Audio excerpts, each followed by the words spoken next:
Hello friends, আজকে নতুন একটি ভিডিওতে আপনাদের স্বাগতম। আপনারা দেখছেন daily work experience YouTube channel. আজকে আমার কাছে যে সার্কিটটি দেখতে পাচ্ছেন এটি হচ্ছে একটি এমপ্লিফায়ার সার্কিট। এটা হচ্ছে TPA 3116 মডেলের একটি সার্কিট বোর্ড। মূলত আজকে আমি এই বোর্ডটির উপরে একটি কভার তৈরি করব এবং কভার তৈরি করতে আমাকে কি করতে হবে আপনাদের সঙ্গে শেয়ার করব। এখানে যে বোর্ডগুলো রয়েছে সবগুলোকে সঠিকভাবে মাপ দিয়ে তারপরে কাটা হচ্ছে। এখানে দেখতে পাচ্ছেন যে গ্রাইন্ডিং মেশিন ব্যবহার করে বোর্ডগুলোকে সোজা করে কেটে নেওয়া হচ্ছে। এখন আমার কেটে নেওয়া হয়ে গেছে প্রত্যেকটি। এখানে কিছু আমি ড্রিল করার প্রয়োজন হয়েছে, সেগুলো ড্রিল করে নেওয়া হয়েছে। দেখা যাচ্ছে কেটে কাটার পরে অনেকগুলো সাইড সমান থাকে না, সেগুলোকে সিরিজ কাগজ ব্যবহার করে ঘষে নিতে হবে যেন মাথাগুলো সম্পূর্ণ সোজা থাকে। এখানে সামনে যে ভলিউমের পাশের এই বোর্ডটি কাটা হয়েছে, এখানে ফুটা করে নেওয়া হয়েছে। আর এখন যে বোর্ডটিকে ফুটা করা হচ্ছে এটা হচ্ছে সার্কিট বোর্ডের নিচে থাকবে সেটি এখানে মাপ দিয়ে নেওয়া হয়েছে। এখানে যে ছোট স্ক্রুগুলো রয়েছে সেই হোলের মাপে বোর্ডে ফুটো করে নেওয়া হয়েছে। এখানে 3 মিলি স্ক্রু দিয়ে এটার সাথে লাগাতে হবে। চারটি ড্রিল করে নেওয়া হয়েছে। এখন একটি একটি করে আমি সবগুলো লাগিয়ে দিব।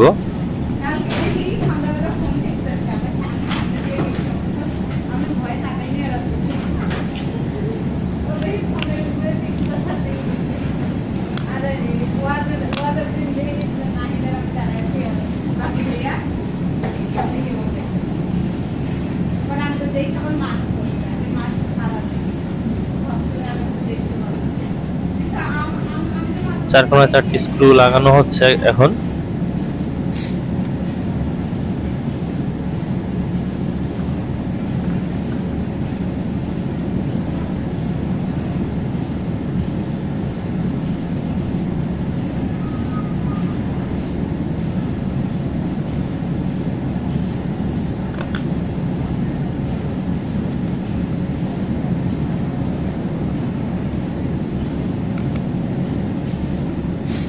চাপাই দেব না।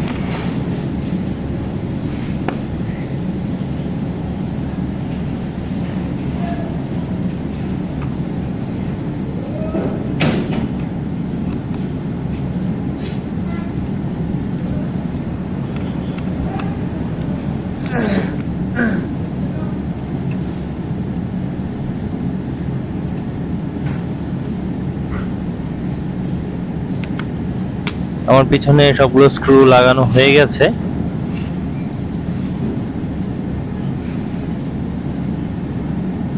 এখন সামনের যে হোল করা অংশগুলো রয়েছে এটা ভলিউমের পাশে 3টি হোল করে নেওয়া হয়েছে। এটা আমি এখন সামনে থেকে ঢুকিয়ে দিব, দেখে নিব যে পারফেক্টলি মিলে গিয়েছে কিনা কোণাগুলো। এবং এই সাইডগুলোকে আগেই ঘষে ফিনিশিং করা হয়েছে।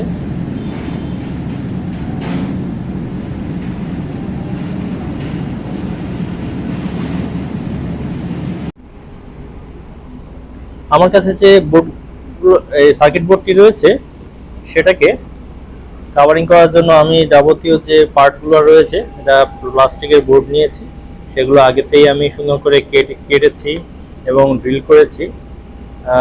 এখন এগুলোকে একটি করে সবগুলো একত্রে একসঙ্গে লাগাতে হবে।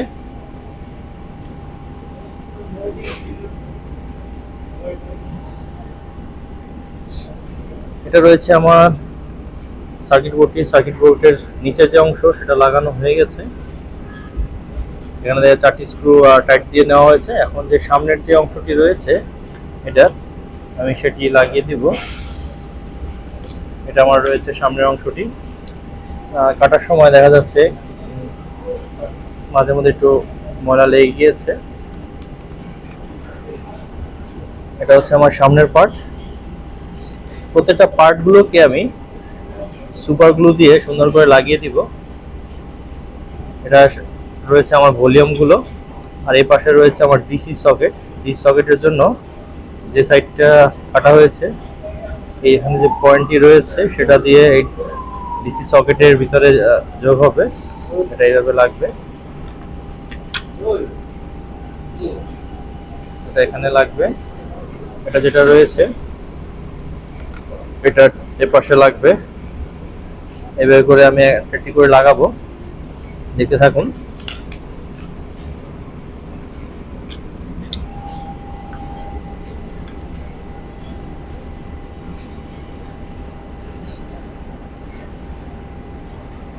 আপনারা সুপার গ্লু ব্যবহার করার সময় একটু সাবধানে করতে হবে, কারণ সুপার গ্লু যেন চোখে না যায়, খুব সাবধানে, এবং হাতে কিংবা কাপড়ে না লাগে সেদিকে লক্ষ্য রাখতে হবে।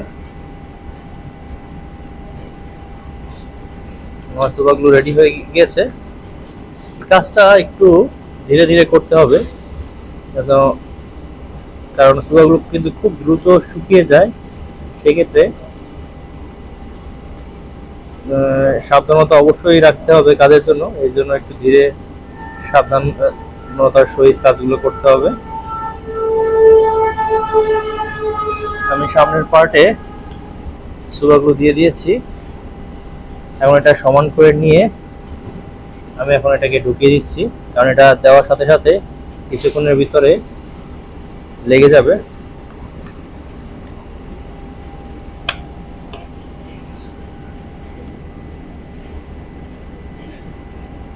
আমি এটাকে চাপ দিয়ে ধরে আছি যাতে সুন্দরভাবে লাগতে পারে।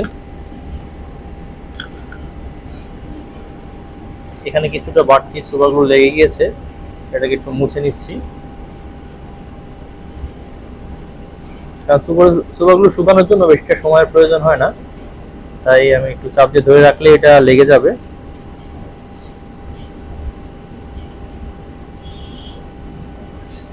যদি কখনো আমার সার্কিটটি খোলার প্রয়োজন হয় তাহলে আমি স্ক্রু খুলে সহজে এটাকে বের করে নিতে পারবো। আমার একটি পাশ লাগানো হয়ে গিয়েছে, আপনারা দেখতে পাচ্ছেন। এখন রয়েছে এটা আমার সাইডের যে পাশ, এটা হচ্ছে ডিসি সকেট, আমার লেখা রয়েছে, এটাকে লাগিয়ে দিব। লাগানোর আগে আমি সবকিছু চেক করে নিচ্ছি যে ঠিক আছে কিনা।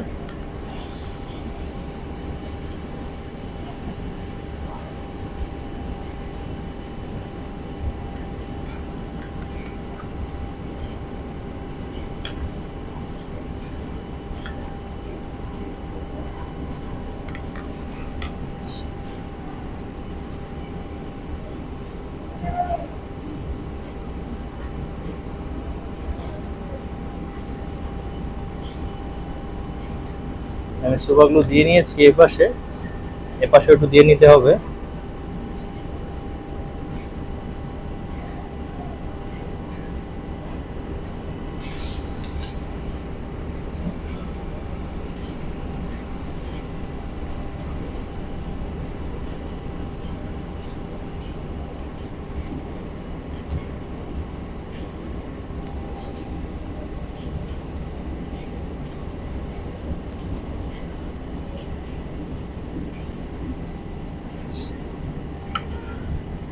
চাপ দিয়ে ধরে রেখেছি যাতে শক্তভাবে লাগতে পারে।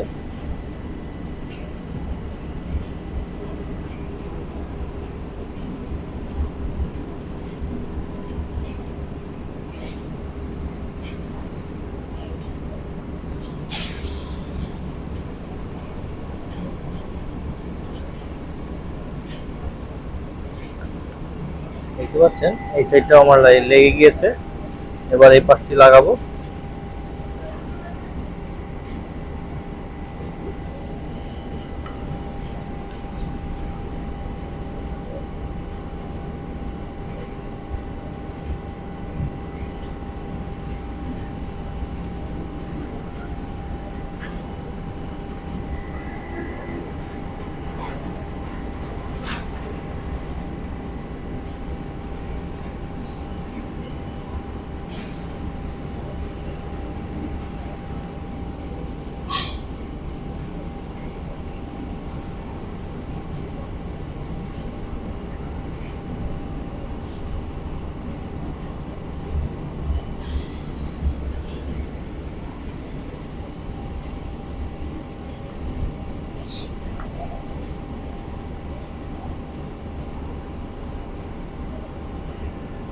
নো,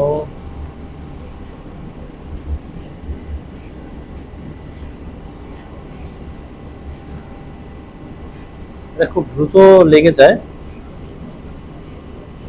শক্তভাবে লেগে গিয়েছে। এখন শুধুমাত্র রয়েছে আমার পিছনের যে পার্টটি সেটাও কেটে রাখা হয়েছে। আমি একটু উঁচু করে রেখেছি যেন এই জায়গাটা শুকাতে পারে।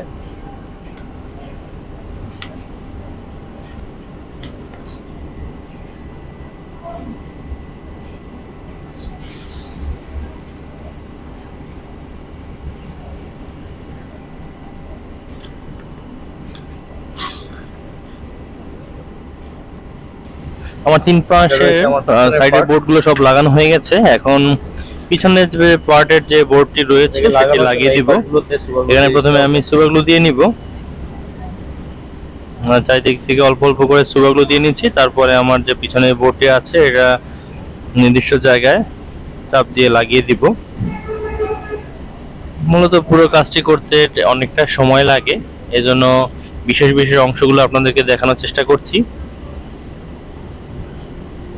কারণ না হলে ভিডিওটি অনেক লম্বা হয়ে যাবে। আমার সুপার গ্লু দেওয়া হয়ে গেছে। এখন বক্সটি নিচে রেখে পিছনে যে পার্টটি রয়েছে সঠিক জায়গায় ধরে চাপ দিয়ে লাগিয়ে রাখবো। দেখতে পাচ্ছেন আমি চাপ দিয়ে রেখেছি, এটা কিছু সময়ের ভিতরেই লেগে যাবে। লেগে গেলেই আমার চারপাশে লাগানো হয়ে যাবে, শুধুমাত্র বাকি থাকছে উপরের যে কভারটি সেটি। আমি সাইডের যে বোর্ডগুলোতে ছোট ছোট কিছু ছিদ্র করে রেখেছি, যার সাহায্যে বাতাস যেন চলাফেরা করতে পারে। আর এর ভিতরে যে হিটসিঙ্কটি রয়েছে এটা কিছুটা গরম হবে। যদি দেখি তারপরও পর্যাপ্ত ঠান্ডা হচ্ছে না, তাহলে এটাতে আরেকটি ফ্যান লাগানোর ব্যবস্থা করব।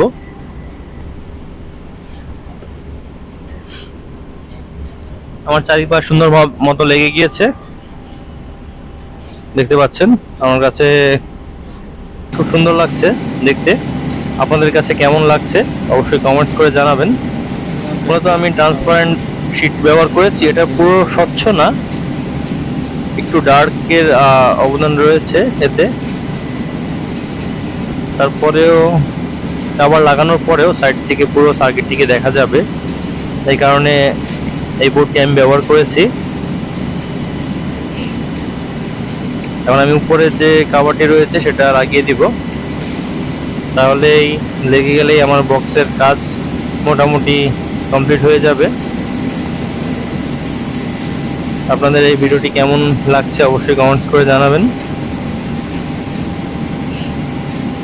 আর এই সার্কিট বোর্ড দিয়ে কত ওয়াট স্পিকার বাজানো যাবে এবং সাউন্ড কোয়ালিটি কেমন এ বিষয়ে আরেকটি ভিডিও থাকবে, দেখার আমন্ত্রণ রইল। এটা হচ্ছে পিছনের পার্ট, এখান দিয়ে স্পিকারে লাইন যাবে। এটা হচ্ছে 3mm ইয়ারফোন জ্যাক, আর এটা হচ্ছে ডিসি পাওয়ার সকেট।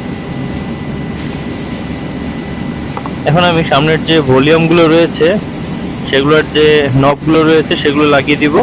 এটাকে আমি সবগুলোকে 0 পজিশন করে নিচ্ছি, আর এখানে একটি মার্ক করা রয়েছে, এটা নিচের দিকে রাখবো। প্রতিটি একটি একটি করে লাগিয়ে দিব 3টি। মূলত প্রথম যেটি আছে এটা হচ্ছে বেজের জন্য ওই ভলিউমটি, এরপরে দুটো স্পিকার, সেটাও লাগিয়ে দিচ্ছি।